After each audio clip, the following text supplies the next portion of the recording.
पंजाब से है प्रदीप कौर, स्वागत है आपका। नमस्कार जी। जी नमस्कार। हम जी एक बात पूछना चाहते हैं वकील साहब से बात कर रहे हैं। जी बात हो रही है प्रदीप जी, बताइए। अच्छा, ये तो जी पेट में दर्दें हो रही है। क्या हो रही है आपको? कमर दर्द हो रही, कमर दर्द हो रही है, टांगों में दर्द हो रही है, हाँ हाँ ठीक। जोड़ों में दर्द है, हाँ नाड़ों में खिंचाव है। ठीक है। कितनी उम्र है प्रदीप साहब? सारा आयु। नमस्कार जी। जय हिंद। आपकी उम्र कितनी है? ये उम्र है जी 65 साल जी। 65 साल। और परवाह नहीं करो जी। देखो, एक तो ये करो कि ये वेस्टर्न टॉयलेट यूज़ करो। और देखो, आप पंजाबी पुत्र लग रहे हो मैनू। और कोई वजन नहीं उठाना, और तुसी कोई डांस भी नहीं करना कुछ दिन तक। वो पंजाबी डांस जो होता है ना, वो बहुत झटके लेता है। तो एक तो ये एहतियात करें, वज़न नहीं उठाएं और वेस्टर्न टॉयलेट यूज़ करें। और एक आता है गोंद स्याह, यानी काला गोंद, इसको हम लोग बोलते हैं, असली ले लीजिए बस। और 100 ग्राम काफ़ी होना चाहिए रोगी के रोग के लिए। आधा ग्राम अगर असली मिल गया तो आधा ग्राम नाश्ते के बाद, आधा ग्राम शाम को खाने के बाद खाया करें, पानी से या थोड़े पतले दूध से, यानी बगैर चर्बी के दूध से खाएं तो बहुत अच्छा। थोड़ा सब्र करना, इस रोग के लिए ये अच्छा इलाज माना जाता है। और 100 ग्राम भी आपने असली ले लिया तो आपको फ़ायदा होना मुमकिन है। लखनऊ से है सुबोध, स्वागत है आपका। हाँ जी मैडम, नमस्ते। जी नमस्कार सर। हकीम साहब नमस्कार। जय हिंद सर, वेलकम। सर देखिए, एक डाउट हमें है, जो आप बताते हैं त्रिफला में जैसे भून के होना चाहिए सब चीजें, हाँ तो आप बताते हैं कि उसमें आंवला जैसे बताते हैं किसी और चीज में पड़ना है, किसी पाउडर में, तो क्या आंवले को भी उसमें अलमंड में तेल में भूनना पड़ेगा? ठीक है। और कोई सवाल भी है आपका? नहीं जी, और कुछ नहीं है, यही एक डाउट है। मैंने कहा हरड़ जैसे भूनते हैं ठीक या है, ठीक। बहेड़ा भूनते हैं, हाँ तो आंवले को भूनने की जरूरत है कि नहीं दूसरे नहीं। और प्रोडक्ट्स में डालने के लिए? हाँ, सिर्फ देखिए 3 नाम हैं। आंवले को भूनने की ज़रूरत नहीं है। 3 नाम हैं: हरड़, बहेड़ा और हरड़ काबली। ये एक ही फल होता है। कच्ची कैरी होती है, कच्चा फल गिर जाता है तो छोटी हड़। बहेड़ा जो उसमें अंदर गुठली पड़ जाती है उसे बहेड़ा कहते हैं, और उसकी गुठली जब पुख्ता मजबूत हो जाती है तो उसे हरड़ काबली कहते हैं। ये तीनों एक ही फल हैं। तो ये जहाँ भी इस्तेमाल हों उनको इसमें कम से कम ये अरंडी के तेल में, जिसे कैस्ट्रॉल ऑयल कहते हैं, या बादाम के तेल में, या फिर भी अगर कुछ भी नहीं हो तो फिर किसी भी तेल में भून लें। लेकिन इन तेलों में भूनकर इसके नतीजे बहुत अच्छे। ये बहुत कीमती और फ़ायदेमंद चीज़ है उन लोगों के लिए जो इसे भूनकर इस्तेमाल करते हैं। और ये अगर भूने नहीं जाए तो ये आंतों में अल्सर तक कर देती है, और फिर पूरी ज़िंदगी अल्सर, आंतों के अल्सर कहते हैं, आंतों के छाले, आंतों के ज़ख़म, तो ये उसमें मुब्तला कर देती है। खुदारा आप इसको भूनकर इस्तेमाल करें और फ़ायदा उठाएं। जी अगली कॉलर है सिमरन जी, स्वागत है आपका। नमस्ते मैम। नमस्कार। नमस्ते डॉक्टर साहब। वेलकम सिमरन जी, स्वागतम। डॉक्टर साहब, मैं आप लोग को देख कर मेरी आधा बीमारी खत्म हो जाती है। जितने आप लोग खुश दिखते हैं उतने हम लोग की आपको देख उतने खुशी हो जाते हैं। डॉक्टर साहब, ऐसा है कि मैं वो जो क्या होता है, जो खाने का सोडा है, तो मैं इस्तेमाल करती थी जैतून के सिरके में डालकर, जो खुजली होती थी वो मेरी ठीक हो चुकी है। तो क्या मैं वो जो होता है जो खाने का सोडा, क्या मैं उसको बंद कर दूं? और डॉक्टर साहब मेरी स्किन बहुत ग्लो कर रही है। अब मेरी जो प्रॉब्लम थी वो 4-5 महीने मेरी खत्म हो चुकी है। और गोंद मोरिंगा जो इस्तेमाल करते थे, तो क्या मैं आजीवन इस गोंद मोरिंगा को यूज कर सकती हूँ कि मेरी ग्लो ऐसे ही बनी रहे? और डॉक्टर साहब एक सवाल और था, मेरी देवरान है, उनका मुंह पूरा तरह से खुलता नहीं है, बस थोड़ा सा मुंह खुलता है, खाने में उनको दिक्कत होती है, प्लीज डॉक्टर साहब बता दीजिए। अच्छा, वो क्या गुटखा तो नहीं खाती? पहले खाती थी तो डॉक्टर साहब अब बंद कर दी हैं। ठीक है, ठीक है। देखिए, मैं समझ गया था कि वो गुटखा खाने वालों का ही मुंह थोड़ा सा खुलता है। वो गुटखा मुंह रख के जो यूं चबाते रहते हैं ना, तो वो यहीं फिक्स हो जाता है। अब उसको जब मुंह खोलने की ज़रूरत पड़ती है तो इतना सा खुलता है। ये भी ठीक हो सकते हैं। आप उन्हें अलसी भूनें, 300-400 ग्राम अलसी भून लें, और ये गोंद मोरिंगा सफ़ेद उसमें 1 चुटकी मिलाए 1 चम्मच में इसके पाउडर में, और रोज़ाना 1 बार या 2 बार दिया करें। वक्त लगेगा, फिर गुटखा दोबारा नहीं खाएं, नहीं तो कोई जिम्मेदारी नहीं है, उनको भी फ़ायदा होना मुमकिन है। और आपकी जो प्रेम है ना, प्रेम भावना ख़ास तौर पर इनके लिए, और वो बहुत कीमती है। आपका जो सीधापन, आपका भोलापन और आपका विश्वास भगवान में, ये आपको बहुत जल्दी फ़ायदा करता है। हम चाहते हैं कि ऐसा विश्वास सब में हो और सब लोग इसका यूनानी दवाओं का इस्तेमाल करें। आप कभी कभी तो ले सकते हैं, एक दिन छोड़ के लिया करें। अब आपके चेहरे पे पूरी ग्लो आ गई इससे, गोंद मोरिंगा से, तो आप कभी कभी लिया करें। देखिए, हमेशा वैसे तो ये नुकसान नहीं देता, लेकिन क्यों इतना खर्चा किया।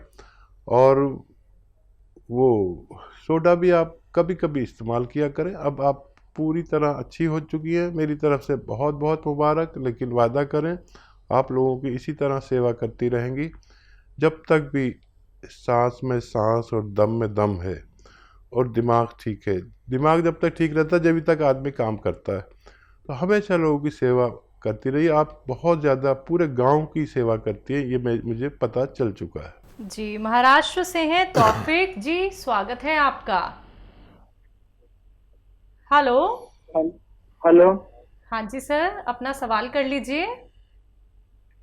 मेरे राइट साइड में कोई भौरे के पास जो रक्त बहता है ना, वो नलिका वो चिपक गई, वो ऐसा लगता है, बीमार जैसा लगता है राइट साइड पर, और खुजाता है भौरे के पास, और कोई चावरा है, मतलब डसता है राइट साइड के रक्त नलिका जो बहती है ना, रक्त बहता है नलिका से, वो डसते जैसी लगती है, चाव के जैसी लगती है, और खुजाती भी है राइट साइड के।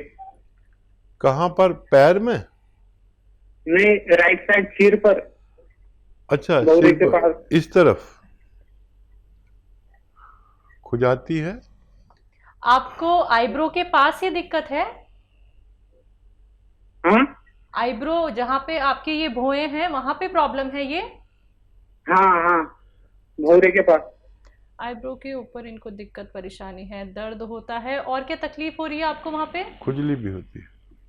खुजाती है, और कोई चावरा है, मतलब डसता है ऐसा लगता है, और दुखती भी है। दुखती है, राइट। खुजली होती है। ठीक है जी। हाँ, देखिए, कलौंजी का सिरका लें, कलौंजी का सिरका, और 2 या 3 चम्मच 1 गिलास पानी में डालें, और 1 चुटकी में सोडा, जितना खाने का सोडा जो हमारे किचन में होता है, मम्मी से पूछना या घर में जो भी जिम्मेदार हैं, वो मिलाकर रात को सोते समय 1 खुराक पिया करें। आपकी परेशानी ठीक होना मुमकिन है। गाजियाबाद से हैं जीवन मिश्रा जी, स्वागत है आपका। नमस्कार मैम। जी नमस्कार सर। हकीम जी को नमस्कार। जय हिंद, वेलकम सर। मैम, मेरा 3 सवाल है, जरा नोट कीजिए। जी बोलिए। एक पहला सवाल तो यह है कि हकीम जी ने ये बताए थे, मैंने बताया था, पीछे सवाल करा था कि 23-24 साल का मेरा बेटा है, हाँ। जिसको जो है आंख में प्रॉब्लम है, तो उन्होंने बताया था कि वो देने के लिए मुंडी बूटी 1 सप्ताह तक। जी। तो उसे 1-1 मुंडी बूटी दे रहे हैं, 2 लड़के हैं, दोनों को दे रहे हैं। तो एक को 2-3 रोज जैसे दिए तो उसके आंख चिपकने लगा है रात को, जिसका लाल रहता था। ठीक तो है, ठीक। उससे ये पूछना है कि कोई आगे देते रहे, कितने दिन तक? 1 सप्ताह बोले थे, कोई दिक्कत तो नहीं आएगी। और दूसरे की वो गांठ सी थी, उसको भी दे रहा हूँ, उसको भी 1 सप्ताह जो है देने के लिए बोले थे। और अपने मैडम के लिए मैंने बोला था कि उनको जो है सिर के पीछे जो है नस में जो है दर्द रहता है, ये सब कुरकुराहट रहती है। वो वैसे तो जो है बॉन्सिया ले ही रही है, तो उन्होंने खसखसा बताए थे मेरे को कि दूध में पीस करके देने के लिए।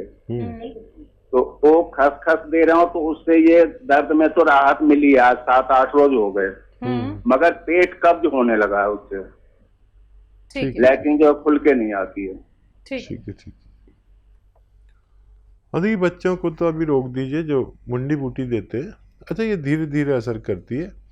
आँख में गीत बनने लगे तो अच्छी बात है, ये बुरी बात नहीं है। अपने डॉक्टर को भी दिखा सकते हैं। ये जो वायरल होते हैं ना, वायरल बुखार या एलर्जिकल कोई मर्ज, और गुहाइनी जिसके दाने दाने निकलते हैं बच्चों को, उसके लिए अब ये चीज़ें इनको 5-6 साल तक नहीं होती, ऐसा हमारा तजर्बा है। अगर आपने 5-6 दिन दिया है, लेकिन धीरे धीरे धीरे धीरे ख़त्म होती जाएंगी। खुराक डोज उनके पहुंच चुका है, और अब आप बेफिक्र हो जाइए और जो इलाज करना चाहें करें। लेकिन ये रोग अब ये मुद्दतों तक उनको परेशान नहीं करेंगे, और मैडम को भी फ़ायदा शुरू हो गया, ये और खुशी की बात है। अगर कब्ज़ होता है तो 1 चम्मच धनिया के साथ दिया करिए मैडम को। धनिया और मेथी का पाउडर बना लीजिए, जिसमें मेथी 50 ग्राम हो, धनिया 100 ग्राम। इसका पाउडर 1 चम्मच उनको खिलाएं और ये पिला दें, तो उनकी ये परेशानी भी ठीक होना मुमकिन है। और क्या सवाल? बस इनके 2 ही सवाल थे हकीम साहब। ठीक है, चलिए अगले कॉलर हैं पंजाब से। स्वागत है आपका। नमस्कार जी नमस्कार, आपका नाम क्या है? आप थोड़ा तेज आवाज में बात कीजिए सर। हाँ जी, अपने हकीम साहब से बात करना है जी। हाँ जी, हकीम साहब से बात हो रही है आपकी। मैडम, हमारे 2 सवाल हैं, 2-3 सवाल है, नोट कर लीजिए। जी सर। मैडम 2-3 सवाल है, नोट कर लीजिए मेरे। सर बोलिए, आप सवाल तो बोलिए। हाँ, पहले सजीव का दवाई हमने पूछा था, दर्दों की। हाँ जी, दर्दों की दवाई पूछा है, उसको बीपी शुगर भी है, बीपी शुगर, और रात को श्रेणी भी आती है। समझ गए आप? बीपी है, शुगर है, जिनको पैरों में दर्द है, रात को उसको श्रेणी आ जाती है। क्या आती है रात को? सोते वक्त में मुड़का आ जाता है, सोते वक्त। सर सोते वक्त उसको रात को मुड़का आ जाता है, श्रेणी आ जाती है। हम लोग समझ नहीं पा रहे। नाड़ों में बचाव है। सर और मेरा दूसरा सवाल है, नसों में मेरा खिंचाव। दूसरा सवाल है, दूसरा सवाल है कि लड़के की आपकी आवाज साफ नहीं आ रही भाई। अच्छा, आपको मेरी आवाज मिल पा रही है सर? हाँ जी, सुन पा रही हाँ हूँ। जी, मैं इधर से बोलती हूँ। आप बताइए, जिनको पैरों में दर्द है, उनको बीपी है, शुगर है, नसों में खिंचाव है, और रात को मिर्गी के दौरे आते हैं? नहीं नहीं नहीं, कुछ नहीं, और कुछ नहीं है जी। ठीक है, नसों में खिंचाव। हाँ ठीक है। और कोई सवाल? और एक दूसरा सवाल है कि लड़के की उम्र 50 साल है, हाँ कि उसको बीपी शुगर रहता है, ठीक है। कि उस सिग्नल की प्रॉब्लम। जी जी, बीपी, शुगर, दर्द, नसों में खिंचाव। और देखिए, बीपी शुगर शायद 2 लोगों को है आपको, तो बीपी शुगर का इलाज लेते रहे, दवा न छोड़े जो भी आप लेते हैं। और कलौंजी का सिरका 2 चम्मच पानी में डालें, और 1 चुटकी उसमें खाने का सोडा मिलाएं, और दिन में 2 बार खाने के बाद पिए, और अपनी सारी औषधि लेते रहें जो डॉक्टर देता है, और ये लेना शुरू कर दें। तो धीरे धीरे सारी चीज़ें कंट्रोल होना मुमकिन है। और जिनको नसों में दर्द, कमर में दर्द या पैरों में खिंचाव या कहीं भी दर्द है, तो गोंद स्याह नाम का एक काला गोंद आता है जिसका असली लेना बहुत ज़रूरी है। इसको आप असली लें और इसका पाउडर बना लें। ये एक रॉ मटेरियल यानी कच्ची गोंद है एक, जो नकली बहुत मिलता है। 100 ग्राम खरीद लें, काफ़ी होना चाहिए एक रोगी के इलाज के लिए। ये 15-16 रुपये रोज़ का इलाज है। आधा ग्राम सुबह खिलाएं, आधा ग्राम शाम को खाने के बाद और नाश्ते के बाद। थोड़ा सब्र करें, धीरे धीरे धीरे धीरे ये आपके सारे जोड़ों के नसों के परेशानी को अच्छा करता है। और जिनको भी नसों में, कमर में दर्द है और जोड़ों में दर्द है, तो वो वेस्टर्न टॉयलेट का प्रयोग ज़रूर करें और ज़्यादा मेहनत ना करें, तो फ़ायदा होना मुमकिन है।